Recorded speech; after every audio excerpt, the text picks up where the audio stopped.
There's 48 things on Jason's list. Get the radiator of that motorcycle thing. Stay tuned because there's going to be a lot going on.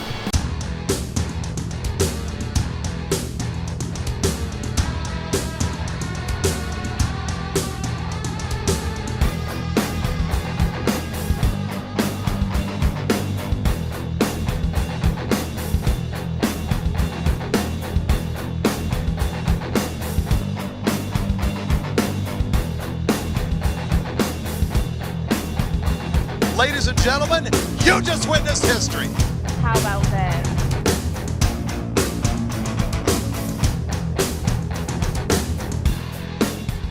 All right, folks, Death Week. Death Week is coming up. Registration is this Saturday. Get over to the website, Expression of Interest. But we do have some badass Death Week merch on the website. So you do have the Death Week shirt. You got this design.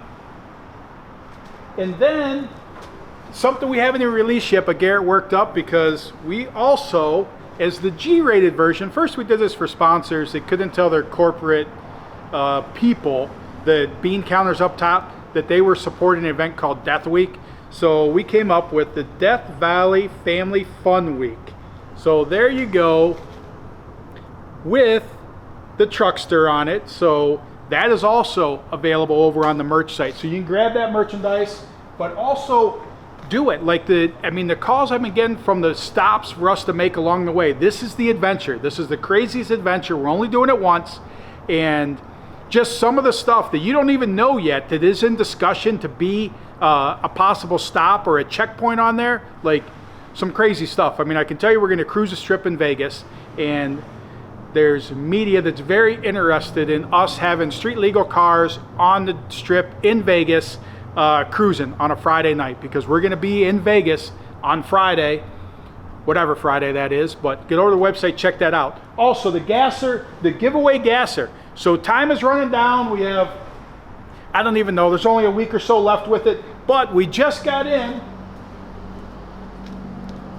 2 new designs of shirts with the giveaway gasser on it. So you do have the non-G-rated version and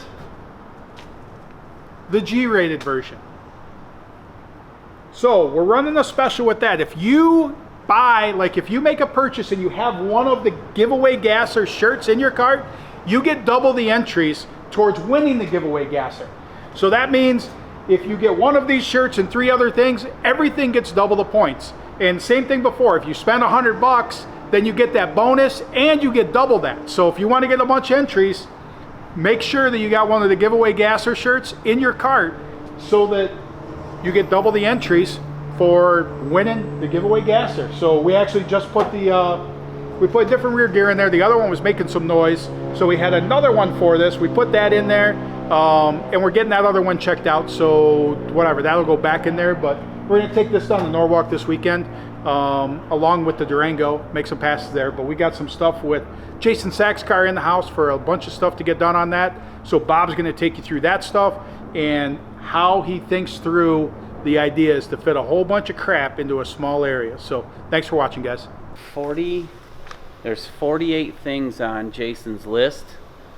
And remember his father-in-law's car? At 12. It only needed like a couple things, and I think, what did it have? 32 things on that list? That took us, what, 2 years? Who's us? And where was 2 years? I haven't even worked here 2 years yet. We've got Jason Sachs, 69 Nova, in here. Well, this car was built, do you remember what year? The tag says 17, so more than likely 16 is when it was built. Really? It's been together that long? Uh-huh. Dang, I wouldn't have thought that. So, I don't know, could have been built early 17. Maybe it just got tagged and before it tagged at got the built. end of the year, so No, maybe like one bar was in, and then they tagged that bar. that's not how I And they did built it. the rest of the car. That's not how I did it. Tag's always the last thing. Bob built this car when he was at Skinny Kids, and all portions of this car, right? Everything 100%? but the turbo system. There is no turbo system. Not anymore. Now I'm going to build a brand new turbo system for it. But so Sack built this car 16, 17. Man, that's crazy to think this car's 5 or 6 years old. It still seems like it was put together recently. But he's done multiple drag and drives with it. LS combination, well, single turbo LS is what it's been. He's made many upgrades to that combination along the way, trying to go faster and faster. At Sick Week this year, he went, I think it was 706. So like 706, and that was pedaling it. So it may or may not have been, could have been his first 6-second pass. The world will never know because he blew it up on that pass. So, and basically he's fought with pushing the engine as far as the engine can go and the turbo as far as it can go. I think the car is around 3,200 pounds. Don't know. I could actually get factual stuff from SAC, but it's better for us to just think. We just come up with it, and he'll probably put comments in there and say the actual stuff or whatever in the facts. But so we're inquiring that you can fact check us all you want because we know the information probably isn't right. But either way, he's had the issue of pushing everything to the limit with it to try and get down into the sixes. The chassis was built from the very beginning. Is this a 650 chassis? So from the very beginning to be a 6-second car. He wanted to do it with an LS. He wanted to do it with a single turbo. He is keeping it the LS. So it's here because he just brought it here from Steve's shop. So it has the SML, which would be call it the little brother to the SMX in this.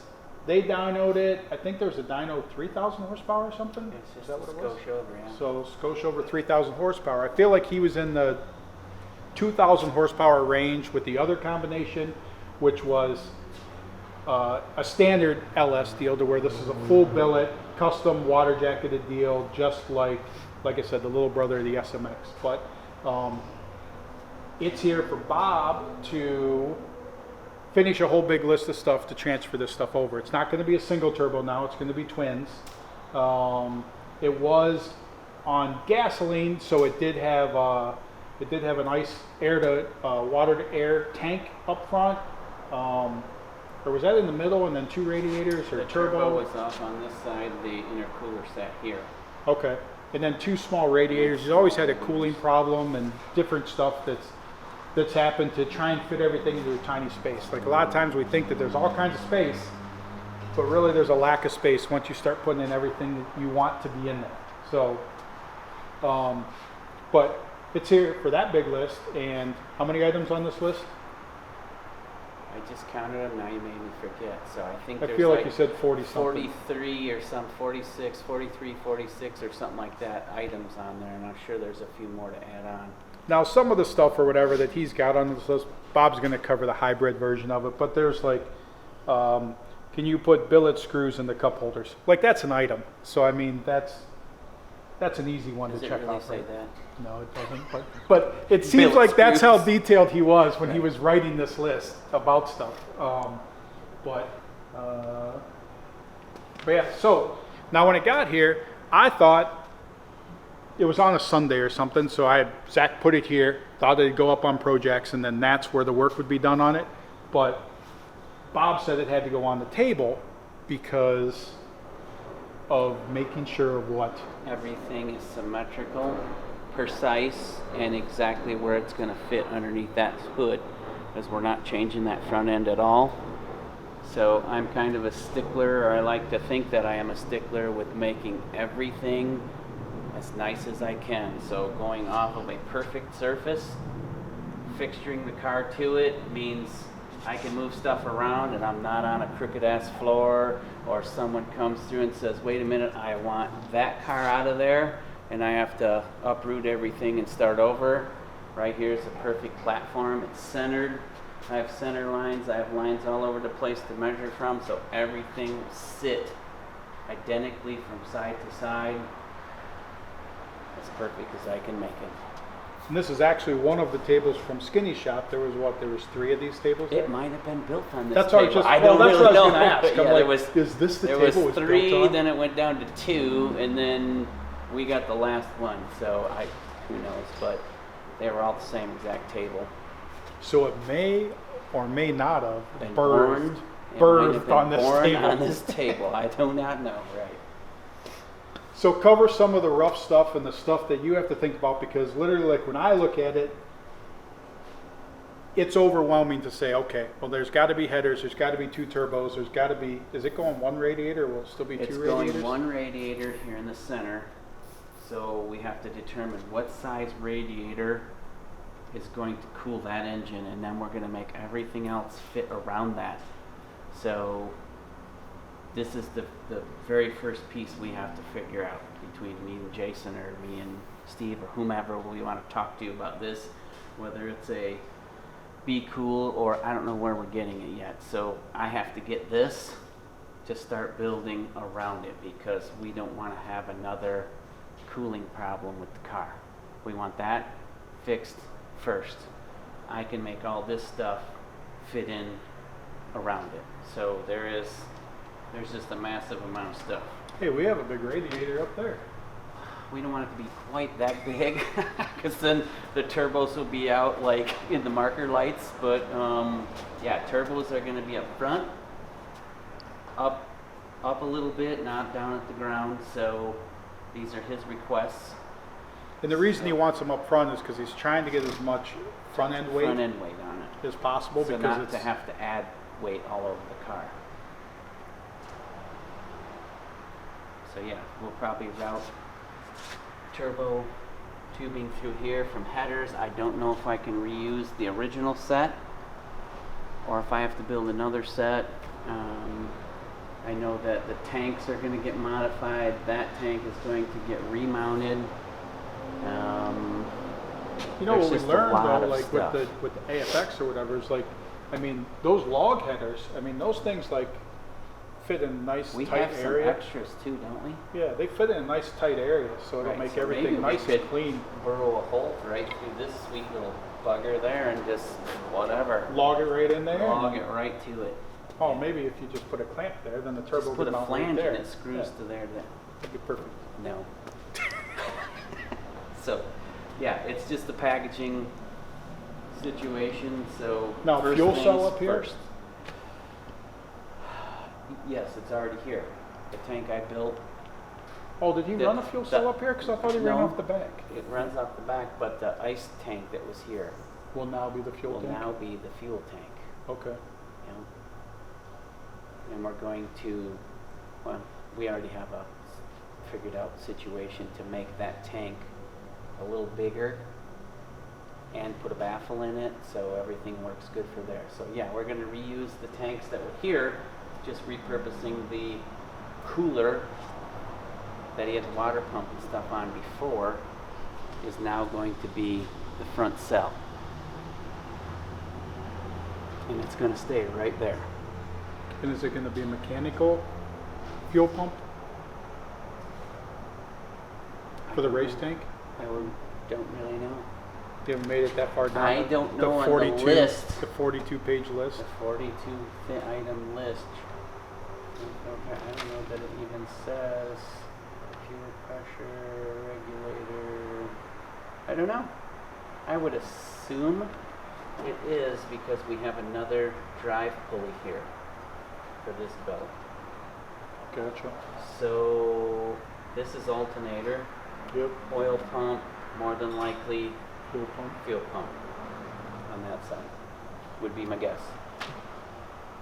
I started to get into it and then got sidetracked with Durango finishing touches, so. Well, no, it's always good. You just have thoughts, and then they get taken away. That way, when you revisit the thoughts, maybe you have better ideas the I do second like time. to, that is my weird thing, I like to sit and stew on a few things before I just go diving in and then just go, shit, I totally forget about those 2 things and I gotta start over. So it does pay off a little bit to let it sit here and simmer for a minute, then you don't screw up. Yeah, the upper camera there, like it's funny because Bob comes in every day with his coffee. He looks for a couple minutes and he puts his lunch away. Then he looks and then he starts working. So that's his thought process. Does a little thinking. You gotta think about stuff. So what are your concerns? There are no concerns whatsoever. I just gotta get the very first piece and start building. There's nothing that we can't do and fit in here. The way we've talked about everything, this should just go right together. So the idea is radiator, turbos next to the radiator, Yep. or? You know, and I want to keep the turbo. I don't want this is the determining factor where those are going to sit, because we don't want to put the turbos dead behind the headlights. So we want to be able to bring them in a little farther so they can get some fresh air right smack through the grill, but then he wants a grill cover. So I don't know. Now, can these bars be moved? They can, I don't want to. Well, I'm just wondering, But like yes, with they turbos, can. we're just looking like at the tires and saying, okay, well, That's if the another radiator's thing if- covering that, like, Being on the table and it fixtured down, I can start moving things around and not have anything go haywire. But yeah, I'd rather not cut any of the chassis. These are gonna leave, this stuff is, gotcha. but that's the only thing that I'm planning on leaving is that. Because it just seems like if these bars came down more back here, that would give you more room up here, but maybe not. So, Because I mean, there's not an overhang on that front end. It's not a stretched front end. It's a stock stock, dimension front end. So literally, I mean, looking at it here, maybe you have 8 inches in front of the wheel opening for the front bumper. yep, So yep. So it'll just be a packaging puzzle, but we have to have the very first piece, and then I can just start going. I wonder if you did like a low and wide radiator and the turbos could be on top of it. Is there such a thing? I don't know. I don't know. Maybe we could be the first. And will it work? Is it guaranteed to work? Because we don't want no more overheating. Or you put both turbos right here, and then the radiator has a nice curve over the top of those turbos. I guess anything is possible. Get the radiator of that motorcycle thing. Oh The yeah, little see, tube, look the- at that, like just the little tubes. exposed So- capillaries, and that's it. Yeah. So I don't know. Stay tuned because there's going to be a lot going on. Yeah, it's currently rear fuel cell is like is erased and everything. I think you had 3 pumps back there to supply enough fuel, but now 3,000 horsepower, the fuel requirements are much greater. So, so that's where I believe we're not far enough in the list that there'll be a mechanical pump off the front tank Pretty sure. to be able to supply enough fuel for 3,000 horsepower. Aiden, what's the fuel requirements for 3,000 horsepower? He does have the same pump, electric pump as this. So He has a that's 10 gallon. minute, but I don't think a 10 gallon minute is 3,000 horsepower. So. Probably not for E85. Well, this is methanol, so he's going to racing on Yes. methanol, driving on Mount fuel pump Mount and fuel crank pump. trigger modified. So yes, it Well, is. what's on wrong with that crank trigger? That's, I don't know. I think Steve, I don't know. Like it looks like it was one of those roofing spikes, It does. and they said, It's like an "Oh, old- that'll be long enough It's to like reach an all the old way nail. there." It's an So old nail. And the accuracy doesn't seem like it's there because that's a long ways away from all those little micro slashes there on the timing. very detailed. So yeah, I think it's going to be replaced. I have to make something a little more trick than just the nail stuck through the piece of aluminum. So, and I think he was wet sump before. Was he wet sump or dry sump? Do you know? I think he was wet sump. Dry some because that was Already there? already in here. I Okay. think. Because he said he had it mounted and it was in a hurry up situation and he does not like it being crooked. Gotcha. So Yeah, he wants me to it's got a make nice it- tilt to it. Yeah, he wants me to straighten that up. I thought get that it was to help fit drain it. in there. Oh, I thought it was to help drain it. No, that was to just kind of fit in the fender in a big hurry because it was last minute change or something. So we'll be cutting off like old water pump brackets and changing. Well, the water pump won't even be there anymore, so there'll be a few changes. Huh. I guess I was wondering too, like, because he's got small, like, street injectors here, and then these are big injectors, but did they run it on the dyno on both injectors, or just the big ones, and then So is it going to be 2 isolated fuel systems? I didn't get that notification, so There is a note on there that says a way to backflow the methanol injectors. where's that note at? I mean, second page. Second Note page. number 36. Note number 36. You Let's should have numbered see. them. I never looked at the list. I just rambled off 36. Way to backflow methanol injectors. Okay. So That was number 36. he's going to race, from the sounds of it, he's going to race on these injectors, drive on these injectors. Actually, yeah, I think so. Because he was talking about with the injectors and that and everything, so he went through all of it. That one injector cannot handle that much on methanol or whatever. But I thought he dynoed it at Steve's shop. Did he dyno it on a single injector or both? Either way, that's how 2.0 was originally set up that way, to where we had 2 injectors up here, and it raced on these 2 injectors. They were plumbed separately from these injectors, and those were the street injectors. So it had 2 separate fuel systems that did not combine. Then we determined that we needed more fuel, so we actually went to all 3 injectors were the race injectors. So we raced on all 3 injectors, and then a couple valves that you turn, and then that allowed you to switch over the fuel system from pump gas to methanol. It also allowed you to flush the methanol out of the system, because methanol is very corrosive. You don't like it to be in there. It's kind of like E85. You want to flush it out of the system. So now the fuel system in there is all together. Even though we race on 2 injectors, we drive on the other set, they're still all plumbed together so that it does flush the system out. So in between, and I mean, it's pretty simple with a couple valves that you can change everything over. So basically you got to change over the supply and the return, because when you're racing, you want to return to your race tank, your methanol. When you're street driving, you want to return to the street tank in the back. So that's part of the figuring out what the system is, to be able to do it all that way, which actually 2.0 we run the regulator in the back. So therefore we deadhead the street tank, so there's no return line needed. It just has the one line that comes up here. We shut off the return to the front tank. And I do remember Zach talking about trying to duplicate how we did 2.0, so that there is only one fuel line from the back to the front to allow you to do that. I think that we've learned a lot of stuff with 2.0, like on different ways to do things, and I feel like we paved the way for a lot of people to have an easier route to just copy a system that works. And It is slightly complicated. Turning the valves. There's like and 52 different valves. Wait a minute. Oh man, and that's when you did blow up the one valve, the hose. Yeah, if you forget to close one valve, then your entire system blows up.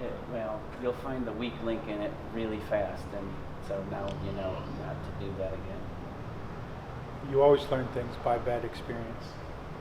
Well, we usually learn things by bad experience, but